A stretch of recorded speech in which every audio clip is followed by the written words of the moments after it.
بسم اللہ الرحمن الرحیم نحمدہ ونصلی ونسلم علی رسولہ الکریم اما بعد۔ میرے عزیز و بھائیوں، جو بیان سنتے ہیں مسلسل ان کو معلوم ہے کہ ہمارا جو یہ چند روز سے ایک سلسلہ چل رہا ہے، مشکلات، مصائب، حوادث، پریشانیاں، ذہنی الجھنیں، گھریلو حالات، جی اس کے تعلق سے آج عام دم برسر مقصد یہ 3-4 دن صورتحال سب کچھ بتائی، گفتگو کیوں ہوتے ہیں، اسباب کیا ہے اس کے وغیرہ۔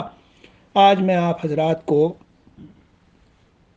حق سبحانہ و تعالی جو ہمارے خالق و مالک ہیں، اللہ عز و جل جو ہمارے احوال کے سب سے زیادہ اچھی طرح جاننے والے ہیں، دنیا میں کائنات میں کون سا قول اور فعل، کون سی شے، کس چیز میں کیا اثر ہے، کیا تاثیر ہے، کس کے اچھے برے کیسے اثرات و نتائج ہیں، پیارو اس بات کو اللہ عز و جل سے زیادہ کوئی اچھی طرح جاننے والا نہیں۔ لہذا میں جب عرض کروں گا تو یقین سے سنو بھی اور اس پر عمل بھی کرو اور دل میں پوری امید رکھو۔ ہاں، یہ نہیں کہ بس ویسے ہی کوئی بات ہے اور بیان کی جا رہی ہے، نہیں۔ آئیے، میں نے شروع سے کہا ہے، آؤ ہم ذرا چلتے ہیں قرآن اور حدیث کی طرف۔ اللہ اور رسول سے پوچھتے ہیں، اے اللہ آپ بتا دیجئے اگر ہم ان حالات اور مشکلات میں ہوں تو ہم کو کیا کرنا چاہیے۔ تو آئیے ہم اللہ تعالیٰ سے کے کلام میں ذرا میں پڑھ کے کچھ سناتا ہوں اور رسول پاک صلی اللہ تعالی علیہ وسلم کی اس کے بعد کچھ حدیثیں سناؤں گا۔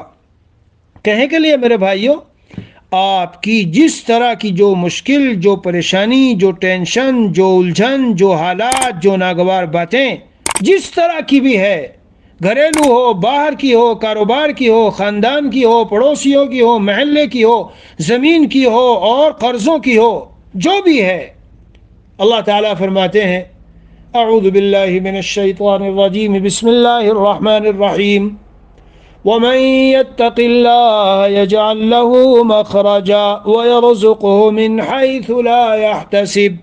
اور اللہ تعالیٰ فرماتے ہیں، ومن يتق الله يجعل له من امره يسرا۔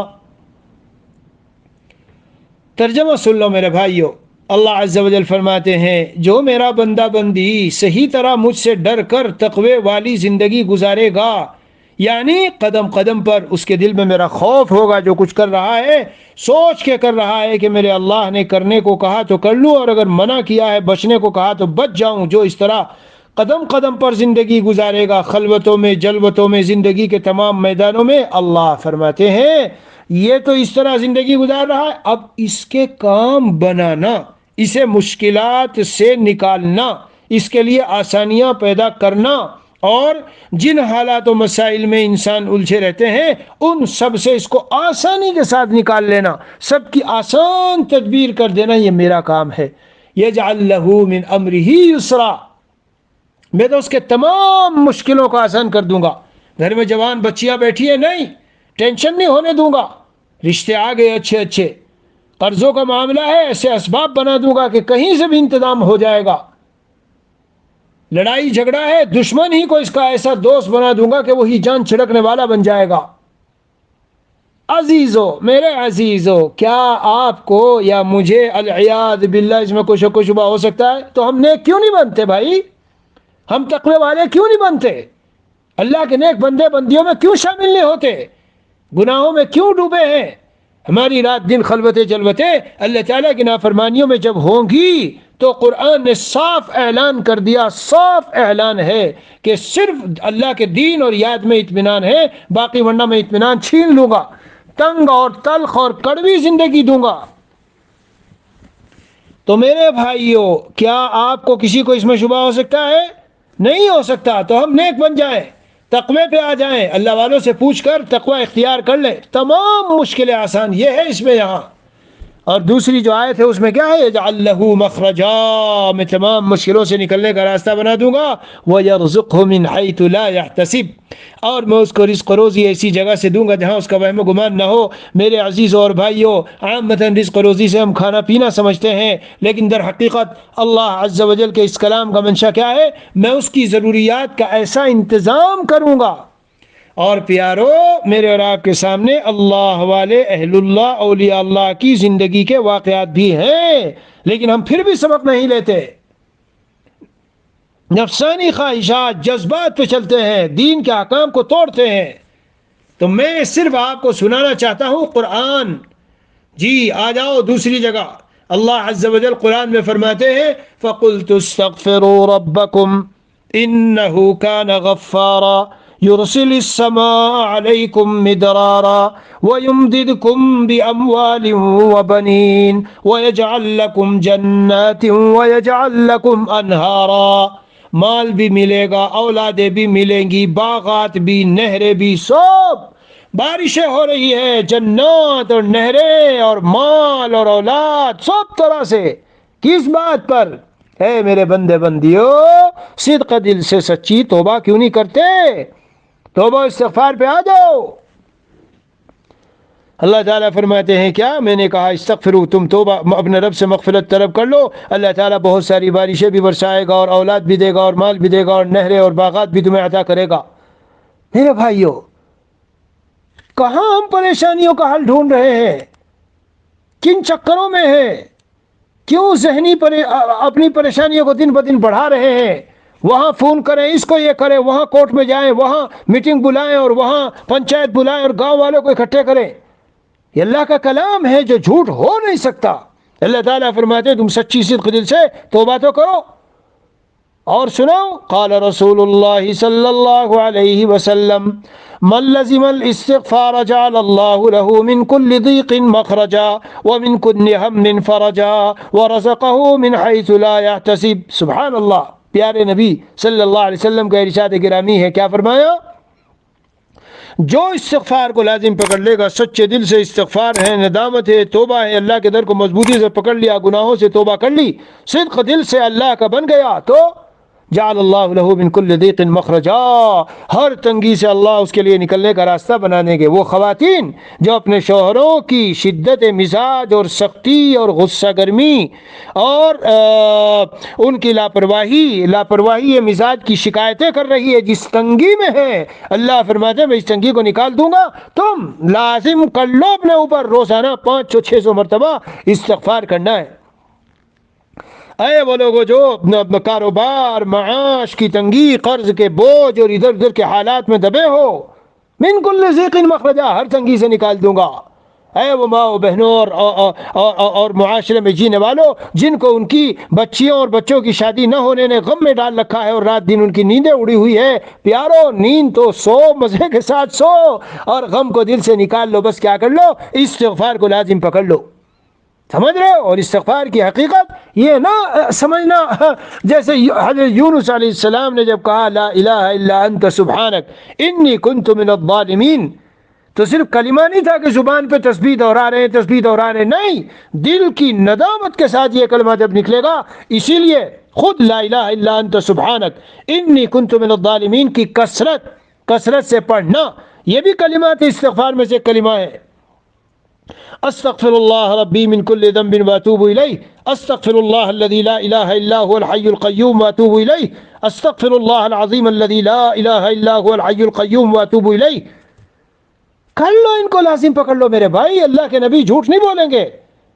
یہ سب ارشادات ہماری خیر اور بھلائی کے لیے ہے. دیکھ لو دنیا کی راحت اور آخرت میں، سبحان اللہ، طوبى لمن وجد فی صحیفته استغفارا کثیرا. قیامت کے میدان میں جب یہ آئے گا، خوشیوں سے جھوم اٹھے گا. کون؟ جس کے نام اعمال میں استغفار کی کثرت ہوگی. یہ تو میں دنیا کا معاملہ بتا رہا ہوں، مصائب سے بچنے کا حل آج پیش کر رہا ہوں. من کل ضیق مخرجا ومن کل ہم فرجا، اور ہر غم سے اسے نجات اور کشادگی عطا کریں گے.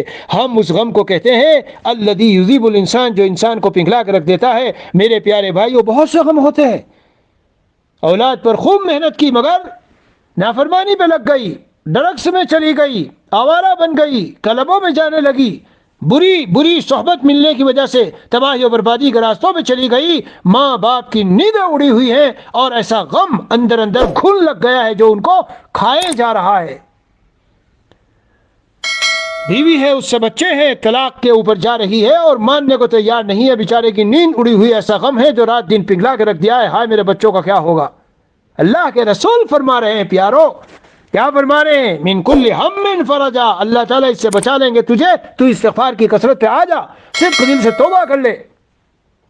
وَرَزَقَهُ مِنْ حَيْثُ لَا يَحْتَسِبُ، اور بندے بندی تیرا جہاں وہم و گمان بھی نہیں گیا ہوگا، تیرے گمانوں سے بالا تر۔ اللہ کی قدرت بڑی کاملہ ہے، قاہرہ ہے، تیرے گمانوں سے بالا تر، تیری سوچ سے اوپر اللہ تعالیٰ ایسا انتظام کریں گے، تم سوچتے رہ جاؤ گے کیسے میری بچیوں کے سب کے نکاح ہو گئے، داماد بڑے اچھے مل گئے، کیسے اللہ نے میری معاشی حالت درست کر دی، کیسے میرے سارے ناخوشگوار حالات کیسے درست بن گئے، محلے والے رشتہ دار اقارب اعزاء بھی دیکھ کر سب حیران ہوں گے۔ یہ رات دن ہمارے سامنے ہے، ہم اپنے بزرگوں کو دیکھیں۔ بس یہاں ایک تنبیہ سن لیجئے اچھی طرح سے میرے بھائیوں، کہ اس کی حقیقت میں یہ بات ہے کہ ان گناہوں کو چھوڑ دے اور آئندہ کا پختہ عزم کر لے کہ اب گناہ کرنا نہیں، اور اللہ کے دین میں مضبوطی سے چلنا ہے، اور دل میں سچی ندامت ہو۔ اور پھر جو حقوق العباد ہیں، والدین کو ستا رکھا ہے، بہنوں کی میراث دبا رکھی ہے، یتیموں کے حقوق ضائع کر رکھے ہیں، لوگوں کو گالیاں دینا، برا بھلا کہنا، غیبتیں کرنا، یہ پڑوسیوں کو ستانا، یہ جو حقوق العباد ہے میرے بھائی، جب تک ان سے معافی نہیں مانگو گے انسانوں سے، تو پھر یہ استغفار کوئی خاص اثر نہیں لائے گا۔ سمجھ رہے ہو شوہرو، اللہ کی بندی اللہ نے تمہارے تحت میں دیے، تم نے ان پر ظلم اٹھا رکھا ہے، کوئی اس کے حقوق کی پرواہ نہیں ہے، خود اور ماں دونوں نے مل کر، جی کسی کی بیٹی آئی ہے گھر میں، ساس نے اور بیٹے نے مل کے اس کو چکی میں پیس رکھا ہے، تو اس کی وہ مظلومہ ہے، اس کی سے کیسے بچو گے؟ خالی تسبیح کا استغفر اللہ استغفر اللہ استغفر اللہ یہ مراد نہیں ہے، حدیث پاک کا یہ مطلب نہیں ہے۔ سمجھو اچھی طرح سے میرے بھائیو، سمجھو۔ دو باتیں ہو گئی، آگے چلو۔ نمبر 3، یہ دو باتیں ہوئی، علماء و مشائخ نے لکھا ہے، کیا لکھا؟ حسبنا اللہ و نعم الوکیل۔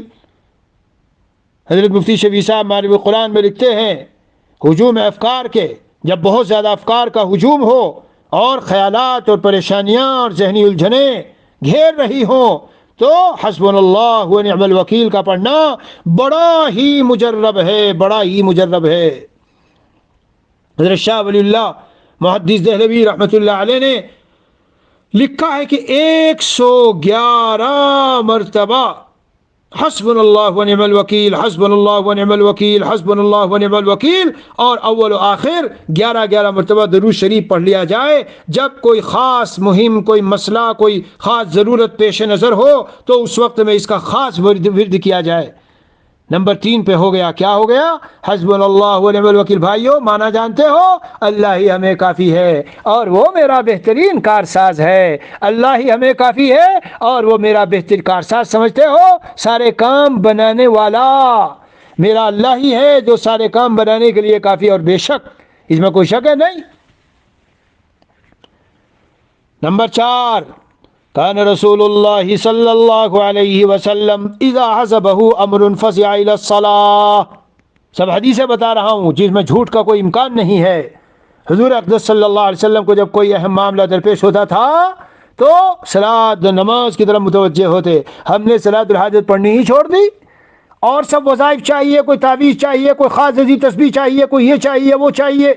صلاۃ الحاجت بڑی تاثیر رکھتی ہے۔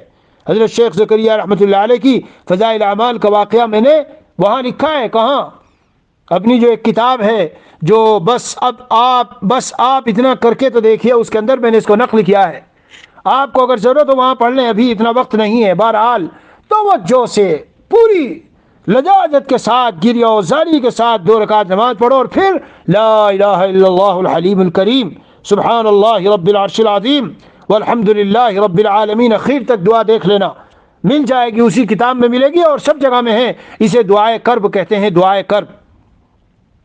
اعمال بتا رہا ہوں آپ کو، یہ بیان آج ایسا ہے، بہت مرتبہ ضرورت پڑتی ہے لوگوں کو یہ سب چیزیں بھیجنے کی، اس لیے بتائے دے رہا ہوں۔ قال رسول اللہ صلی اللہ علیہ وسلم من قرأ یاسین صدر النہار قضیت حوائجہ، او کما قال رسول اللہ صلی اللہ علیہ وسلم۔ ایک آدمی گناہوں سے بچ رہا ہے، ضروری موٹے موٹے سب کام کر رہا ہے، فرائض بھی ادا کر رہا ہے، اگر وہ صبح سویرے صبح سویرے دن جب ہو جائے تو سورہ یاسین شریف پڑھ لے. قضیت حوائجہ، اس کی تمام ضرورتیں اللہ تعالی کی طرف سے کیا ہو جاتی ہے؟ کافی ہو جاتے ہیں اس کی ضرورتوں کو، اور اللہ کی طرف سے پوری کر دی جاتی ہے. تو بھائی ہم کیوں نہیں پڑھتے سورہ یاسین شریف؟ شکوے شکایت تو بہت، پریشانی اور ٹینشنوں کو لے کے ٹیبلٹ اور دوائیاں کھانا تو ہے، یہ کام کیوں نہیں کرتے ہم؟ سنتے چلیے.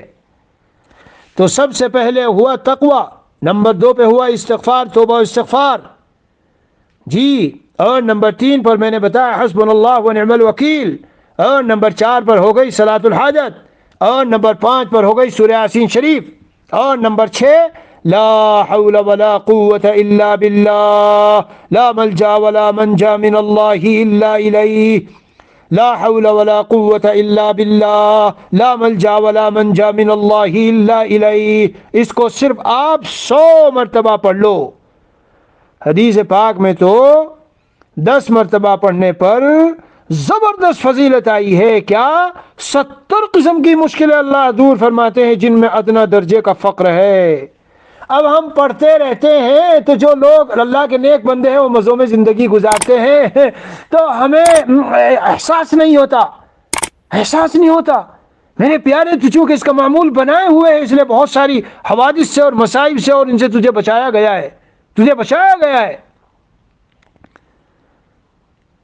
دعوت ذنون اذ هو في البطن الحوت لا اله الا انت سبحانك اني كنت من الظالمين لم يدع بها مسلم ربه في شيء قط الا استجاب له. کیا معنی ہے اس کا؟ اس کا معنی یہ ہے کہ حضرت یونس علیہ السلام ذنون جو کہلاتے ہیں، انہوں نے جس دعا کے ساتھ دعا مانگی تھی، لا الہ الا انت سبحانک انی کنت من الظالمین، جو بندہ مسلم اس دعا کے ساتھ دعا مانگ لے گا ضرور قبول ہوگی. مفتی شفیع صاحب معارف القرآن میں لکھتے ہیں، کہیں کے بارے میں لا حول ولا قوت الا باللہ کے بارے میں لکھا ہے، حضرت عوف ابن مالک اشجعی رضی اللہ عنہ نے حضور علیہ الصلاۃ والسلام کی خدمت میں حاضر ہو کر عرض کیا، یا رسول اللہ، میرے بیٹے سالم کو دشمن گرفتار کر کے لے گئے اور ان کی والدہ کافی پریشان ہیں، مجھے کیا کرنا چاہیے؟ جیلوں میں ہے نا بہت سو کے رشتہ دار جیلوں میں بند ہیں. تو حضور صلی اللہ علیہ وسلم نے فرمایا، تم کو اور لڑکے کی والدہ کو حکم دیتا ہوں کہ تم کثرت کے ساتھ لا حول ولا قوت الا باللہ پڑھا کرو.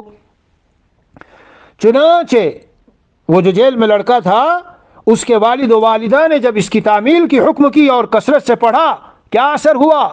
جن دشمنوں نے لڑکے کو قید کر رکھا تھا وہ کسی روز ذرا غافل ہوئے، لڑکا کسی طرح ان کی قید سے نکل گیا اور ان کی کچھ بکریاں ہکا کر ساتھ لے کر اپنے والد کے پاس پہنچ گیا. تو کیا سمجھے؟ مال غنیمت بھی ہاتھ آ گیا اور نجات بھی مل گئی. آگے آ جاؤ میرے بھائیو، درود شریف کی کثرت. روایت میں آیا ہے، ایک صحابی رسول صلی اللہ علیہ وسلم حضرت ابی ابن کعب رضی اللہ عنہ نے حضور صلی اللہ علیہ وسلم سے عرض کیا تھا کہ میں آپ پر کثرت کے ساتھ درود بھیجتا ہوں، تو میں اپنے درود کی آپ کے لیے کتنی مقدار کر لوں؟ حضور صلی اللہ علیہ وسلم نے فرمایا، جتنی چاہے. فرمایا، میرا جی چاہتا ہے کہ فرائض و واجبات ادا کرنے کے بعد جو بھی وقت ملے میں اس میں کم سے کم 1/4 وقت آپ پر درود پڑھنے کے لیے وقف کر دوں. نبی علیہ الصلاۃ والسلام نے فرمایا، بہت اچھا، لیکن اگر زیادہ کر لو تو اور اچھا ہے. فرمایا کہ تو پھر آدھا وقت جو مجھے ملتا ہے اس طرح میں اس کو بس اس میں آپ پر درود ہی بھیج لیا کروں. فرمایا، بہت اچھا، اور اگر زیادہ کر لو تو اور اچھا ہے. عرض کیا کہ تہائی وقت کر لو؟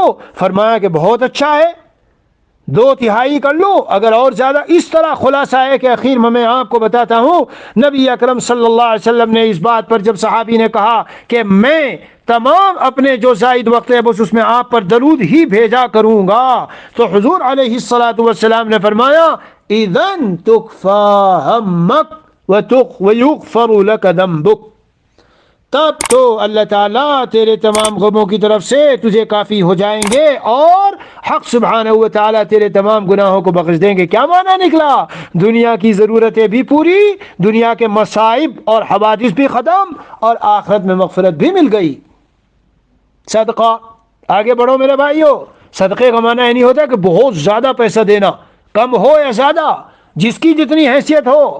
الصدقۃ تطفئ غضب الرب، صدقہ اللہ تعالیٰ کے غصے کو دور کرتا ہے. اور یہ جو ہم پہ حالات آتے ہیں اسی لیے تو آتے ہیں، یہ سب اللہ کی ناراضگی کا مظہر ہے. تو صدقہ نکالو اور بلاؤں کو ٹالو. حدیث شریف میں ہے صدقہ دو اور دوا اپنے بیماروں کی دوا کرو اس کے ذریعے. حضرت مفتی شفیع صاحب رحمۃ اللہ علیہ نے کمل لکھا ہے، وہ بھی بہت شاندار ہے. رب ادخلنی مدخل صدق واخرجنی مخرج صدق واجعل لی من لدنک سلطانا نصیرا. اے میرے پاک پروردگار، مجھ کو مجھے خوبی کے ساتھ داخل کر دیجئے جی، اور خوبی کے ساتھ پہنچائیے اور نکالیے اس جگہ سے، اور مجھ کو اپنے پاس سے ایسا غلبہ دیجئے جس کے ساتھ آپ کی نصرت و مدد ہو. اس کلمے کے بھی بڑی تاثیر لکھی ہے. بہرحال میرے بھائیوں، وظائف اور اعمال بہت ہیں، لیکن قرآن و حدیث کی کچھ باتیں بتائی، ان کو مضبوطی سے پکڑ لو، پھر دیکھو انشاءاللہ. ایک عمل اخیر میں بتا کے ختم کرتا ہوں، کیونکہ اس میں بہت سارے لوگوں کو اس کی ضرورت ہے. حکیم الامت مجدد الملت حضرت تھانوی رحمۃ اللہ علیہ نے نافرمان اولاد اور بیوی کے لیے لکھا ہے، اگر اولاد نافرمان ہو یا بیوی نافرمان ہو یا شوہر ظالم ہو یا کسی ملازم کا افسر ظالم ہو یا کوئی محلے کا دشمن ستا رہا ہو تو یہ وظیفہ نہایت مجرب ہے. اسی طرح اگر کوئی کرایہ دار شرارت کر رہا ہو تو بھی یہی پڑھے. 40 دن بعد نماز، یعنی کنٹینیو، کم از کم اعمال اکثر جو ہم 40 دن بتاتے ہیں تو 40 دن یعنی اس میں ایک تاثیر اللہ نے رکھی ہے. ویسے تو کثرت سے پڑھتا رہے آدمی. عشاء کی نماز کے بعد 200 مرتبہ یہ کلمہ پڑھے، اول آخر درود شریف پڑھ لے 11 مرتبہ. کون سا کلمہ؟ یا مقلب القلوب والابصار، یا خالق اللیل والنہار، یا عزیز یا لطیف یا غفار. یا مقلب القلوب والابصار، یا خالق اللیل والنہار، دلوں اور آنکھوں نظروں کے بدلنے والے اور رات اور دن کے پیدا کرنے والے میرے اللہ، اے عزیز و لطیف و غفار اللہ. ان کلمات سے اللہ کو پکارے. جو میرے مضامین بیان کرنے کے تھے وہ پورے ہو گئے.